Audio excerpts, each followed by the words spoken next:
வந்து string பஃபரும் string பில்டரும் பார்க்குறோம். String buffer is synchronized. This means that multiple threads cannot call the methods of string buffer simultaneously. String buffer வந்து சிங்க்ரனைஸ்டாக என்னென்னா, ஒரு process இல்லைன்னா ஒரு method வந்து நடந்துகிட்ருக்கும் போது அதை வந்து வேறு இடத்துலேருந்து நம்மளால் ஆக்சஸ் பண்ண முடியாது. அதாவது ஒரு மெத்தட் இருக்குது அப்படின்னா அது வந்து வேறு இடத்துலேருந்து நம்ம கால் பண்ணும்போது அது வந்து சிங்க்ரனைஸ்டுங்கிற கீவேர்டு யூஸ் பண்ணியிருந்தோம்னா, ஒரு எக்ஸிக்யூஷன் நடந்துகிட்ருக்கும் போது வெயிட் பண்ணிவிட்டு அந்த எக்ஸிக்யூஷன் முடிஞ்ச பிறகு தான் அதை அடுத்த கால் மெத்தடை வந்து நம்மளுக்கு வந்து எக்ஸிக்யூட் பண்ணும். இந்த மாதிரி நடக்கிறது தான் சிங்க்ரனைஸ்டு. இந்த ஸ்ட்ரிங் பஃபர் வந்து சிங்க்ரனைஸ்டுங்கிறதுனால நம்மளுக்கு வந்து இது வந்து thread safe. Due to synchronisation string buffer is called thread safe class. ஆக்சுவலாக பார்த்திங்கன்னா ஸ்ட்ரிங் பஃபருங்கிறது வந்து ஒரு கிளாஸ். ஸ்ட்ரிங் பில்டர் இஸ் சிங்க்ரனைஸ்டுனா சிங்க்ரனைஸ்டு கிடையாது. This means that multiple threads can call the methods of string builders simultaneously. நம்ம வந்து இது சிங்க்ரனைஸ்டு இல்லாததுனால வேறு இடத்துலேருந்து நம்ம வந்து ஒரே டைமில் கால் பண்ணலாம். ஆனால் வந்து அந்த அக்யூரசி ஆஃப் ரிசல்ட்டு பார்த்திங்கன்னா கொஞ்சம் நம்மளுக்கு டிஃப்ரெண்ட் இருக்கும். Due to asynchronous nature string builder is not thread safe class. இது வந்து asynchronousனால இது வந்து த்ரெட் சேஃப் கிடையாது. இப்போ இந்த ஸ்ட்ரிங் நம்ம பார்த்துருப்போம். ஸ்ட்ரிங்குக்கும் ஸ்ட்ரிங் பில்டர்ஸ் அண்ட் ஸ்ட்ரிங் பஃபருக்கு என்ன டிஃப்ரெண்ட்னா, நம்ம வந்து ஸ்ட்ரிங்குன்னு கொடுத்து ஒரு கேரக்டர் சீக்வன்ஸை நம்ம வந்து டிக்ளேர் பண்ணிட்டோன்னா அதை வந்து நம்மளால் மாடிஃபை பண்ணி நம்மளால் வந்து அதாவது அது சேவ் ஆகிற மெமரியிலேருந்து நம்மளால் மாடிஃபை பண்ணி அதே லொக்கேஷனை நம்மளால் வந்து சேவ் பண்ண முடியாது. அதுவே ஸ்ட்ரிங் பஃபர் ஸ்ட்ரிங் பில்டர்ஸ் பார்த்திங்கன்னா, ஒரு ஸ்ட்ரிங்கை நம்ம வந்து டிக்ளேர் பண்ணிட்டோன்னா அது ஸ்டோர் ஆகிருக்க மெமரியிலே நம்மளால் வந்து மாடிஃபை பண்ணி அதை வந்து மேனிப்புலேட் பண்ண முடியும். இதுதான் பார்த்திங்கன்னா ஸ்ட்ரிங் பஃபர் அண்ட் பில்டர்ஸ்க்கு இருக்க வித்தியாசம். இப்போ வந்து நம்ம வந்து ஸ்ட்ரிங் பில்டர்ஸ்லேயும் ஸ்ட்ரிங் பஃபர்ஸ்லேயும் இருக்கிற இம்பார்ட்டன்ஸ் மெத்தட்ஸ்லாம் கொஞ்சம் பார்ப்போம். இப்போ நம்ம ஒரு ஸ்ட்ரிங் ஒன்று டிக்ளேர் பண்ணுவோம். ஸ்ட்ரிங் டிப்பிக்கல் எக்ஸாம்பிளே நம்ம எடுத்துக்கிறோம். ஹலோவை எடுத்துக்கிறோம். ஹலோ. இப்போ இந்த ஸ்ட்ரிங் டிக்ளேர் பண்ணியிருக்கோன்னா இது வந்து நார்மல் ஸ்ட்ரிங் டிக்ளரேஷன். இதுவே இந்த ஸ்ட்ரிங் பில்டர்ஸ்லேயே பஃபர்லேயே எப்படி டிக்ளேர் பண்ணால் ஃபஸ்ட்டு வந்து ஸ்ட்ரிங் பஃபரில் பார்ப்போம். ஸ்ட்ரிங் பஃபருங்கிற ஒரு கிளாஸ்னால நம்ம வந்து இதுக்கு வந்து நம்ம ஆப்ஜெக்ட் க்ரியேஷன் மாதிரி பண்ணணும். பஃபர் எஸ்பின்னு கொடுத்துருவோம். Equal to new string buffer. இப்படி கொடுத்து அந்த ஸ்ட்ரிங்கை வந்து நம்ம இதுக்குள்ளே பாஸ் பண்ணணும். பேராமீட்டராக பாஸ் பண்ணுறோன்னா நம்மளுக்கு வந்து ஸ்ட்ரிங் பஃபருக்கான ஒரு ஆப்ஜெக்ட் நம்மளுக்கு கிடச்சிடும். இப்போ இதில் இருக்க இன்பில்ட்ஸ் மெத்தட்லாம் பார்த்தோன்னா எஸ்பி டாட் அப்பண்டுன்னு ஒரு மெத்தட் இருக்குது. அப்பண்டுங்கிறதுனா கன்கேட்னேட் பண்ணுறது. இப்போ நம்ம ஹலோன்னு ஒரு ஸ்ட்ரிங் கொடுத்துருக்கோம்ல, இது கூட ஏதாவது ஒரு எக்ஸ்ட்ரா ஸ்ட்ரிங் நமக்கு தேவைப்படுதுன்னா அதை நம்ம வந்து இந்த அப்பண்ட் கீவேர்டு யூஸ் பண்ணி நம்ம அப்பண்ட் பண்ணலாம். அப்பண்ட் கொடுத்துட்டோம்னா உள்ள ஒரு ஸ்ட்ரிங் வேர்ல்டுன்னு கொடுத்துட்டோம்னா நம்மளுக்கு வந்து அப்பண்ட் ஆகி பிரிண்ட் ஆகும். இந்த மெத்தட்ஸ் காலாக நம்ம வந்து ஒரு பிரிண்ட் ஸ்டேட்மெண்ட்லேயே கொடுத்துருவோம்.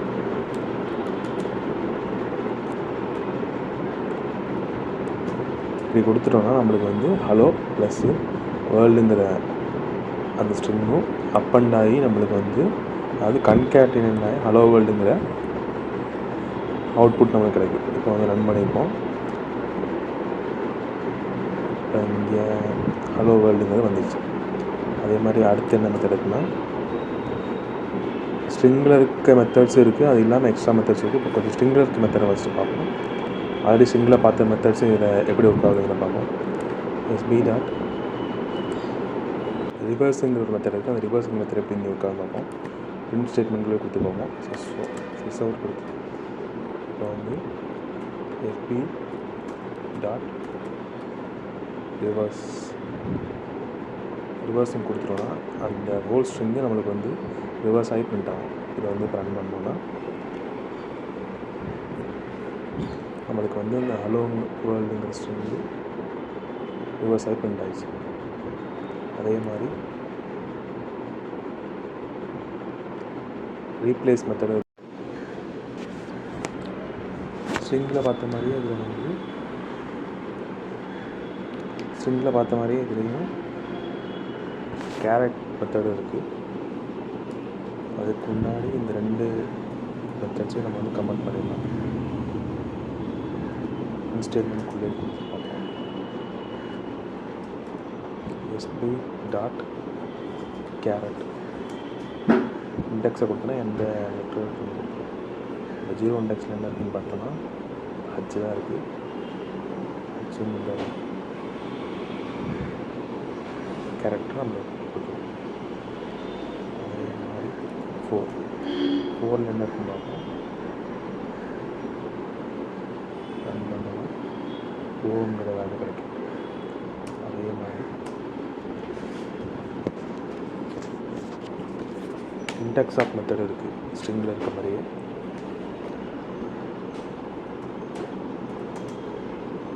SP dot index of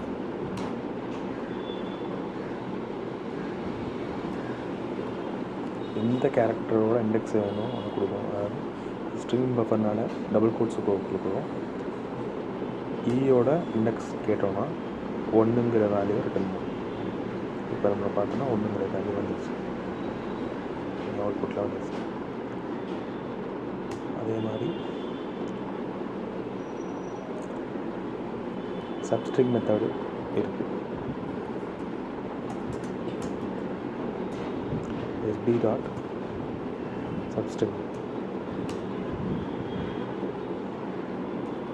0,2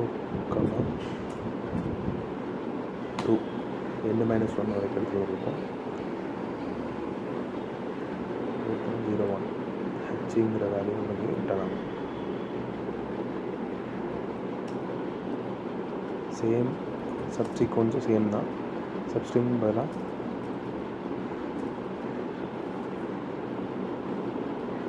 subsequence கொடுத்தோன்னா சேம் வேல்யூ தான் நமக்கு ரிட்டர்ன் ஆகும். அது மாதிரி இன்சர்ட் மெத்தட் ஒரு மெத்தட் இருக்குது. அதில் என்ன பண்ணணும்னா நமக்கு தேவையான கேரக்டர்ஸையோ இல்லை ஒரு ஸ்ட்ரிங்கையோ நம்ம வந்து இன்சர்ட் பண்ணிக்கலாம். இப்போ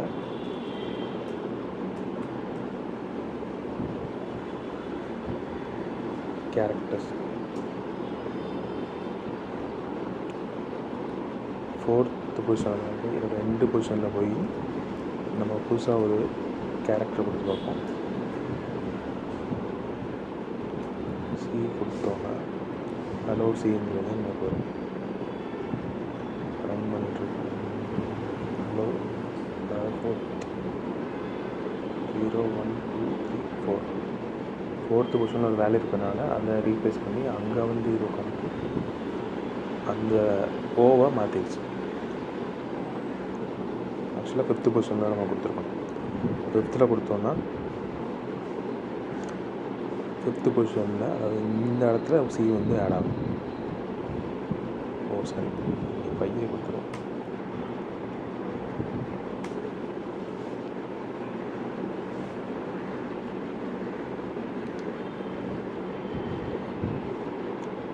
அதே மாதிரி நம்ம ஸ்ட்ரிங்கை வேணாலும் இன்சர்ட் பண்ணிக்கலாம். அப்பெண்ட் பண்ண மாதிரி ஹலோ வேர்ல்டுங்கிற வேர்ல்டு இங்கே கொடுத்து இன்சர்ட் கொடுத்தோம்னா அந்த 5th பொசிஷனில் இந்த வேர்ல்டுங்கிற வேல்யூ வந்து போய் அப்பெண்ட் ஆகிடும், இன்சர்ட் ஆகிடும். அந்த டெலிட் மெத்தட் இருக்குது, அதையும் பிரிண்ட் ஸ்டேட்மெண்ட்குள்ளே கொடுத்துருவோம். எஸ்பி டாட் டெலிட் கொடுத்துட்டு எந்த இண்டெக்ஸ்லேருந்து எந்த இண்டெக்ஸ் வரைக்கும் வேல்யூ தேவை அந்த வேல்யூவை டெலிட் பண்ணணுமோ அதை மட்டும் கொடுத்துடணும். இந்த 0லேருந்து 2 கொடுத்தோன்னா n-1 வரைக்கும் நம்மளுக்கு வந்து டெலிட் பண்ணணும். அது 0,1 ஹச்இ மட்டும் எடுத்துக்கிறோம்.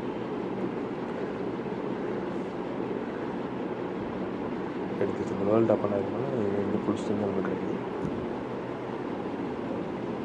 செட்டு கேர்னு ஒரு மெத்தட் இருக்குது. அது என்ன பண்ணணும்னா ஒரு கேரக்டரை நம்மளால் செட் பண்ண முடியும். அதாவது ஒரு தேவையான இடத்துல நம்மளுக்கு அந்த கேரக்டரை செட் பண்ண முடியும். SP dot set care. எந்த இண்டெக்ஸில் எந்த கேரக்டர் வேணும். இப்போ 0 இண்டெக்ஸில் செல்லோ சீன் கொடுத்துருவோம். அதாவது கேரக்டர்னால சீன் கொடுத்துட்டோன்னா செல்லோ வைல்டு அப்படிங்கிற மாதிரி நம்மளுக்கு அவுட்புட்.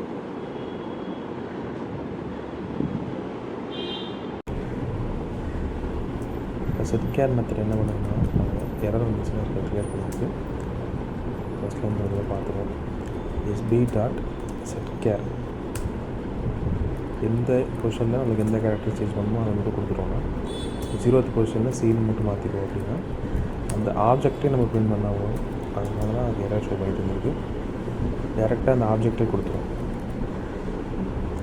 எஸ்பிஏ கொடுத்துட்டோன்னா நம்மளுக்கு அந்த ஹச் மாதிரி சிங்கிற கேரக்டர் இன்சர்ட் ஆகி நம்மளுக்கு வந்து செலவு இருந்தது. நம்ம இங்கே இந்த டெலிட் மெத்தட் கமெண்ட் பண்ணியிருக்கனால நம்மளுக்கு ஃபுல் ஸ்ட்ரிங்கும் நம்மளுக்கு அவுட்புட் ஆகுது. இதுதான் பார்த்திங்கன்னா ஸ்ட்ரிங் பஃபரில் இருக்க சில இம்பார்ட்டன்ஸ் பார்த்தேன். ஸ்ட்ரிங் பில்டர்ஸ்னால் இதில் ஒன்றும் இல்லை, இதில் எதுவும் சேஞ்சஸ் இல்லை. இதில் இருக்க எல்லா மெத்தட்ஸுமே ஸ்ட்ரிங் பில்டர்ஸ்க்கும் சப்போர்ட் ஆகும். ஸ்ட்ரிங் பில்டர்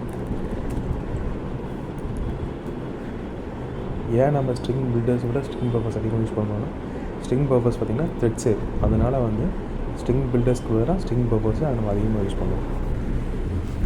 இதுதான் பார்த்திங்கன்னா ஜாவாவில் ஸ்ட்ரிங் பஃபர்ஸும் ஸ்ட்ரிங் பில்டர்ஸும். ஸ்ட்ரிங் பஃபர்ஸும் ஸ்ட்ரிங் பில்டர்ஸும் நம்ம எதுக்காக யூஸ் பண்ணுறோன்னா, நம்ம ஒரு ஸ்ட்ரிங்கு ஒரு மெமரி லொக்கேஷன் சேவ் ஆகிருக்குன்னா அதே லொக்கேஷனில் நம்ம வந்து மாடிஃபை பண்ணி அதை வந்து நம்ம மேனிபுலேட் பண்ணுறதுக்காண்டி நம்ம வந்து ஸ்ட்ரிங் பில்டர்ஸ் அண்ட் பஃபர்ஸ் மாதிரி வந்து யூஸ் பண்ணுறோம். அவ்வளோதான் பார்த்திங்கன்னா.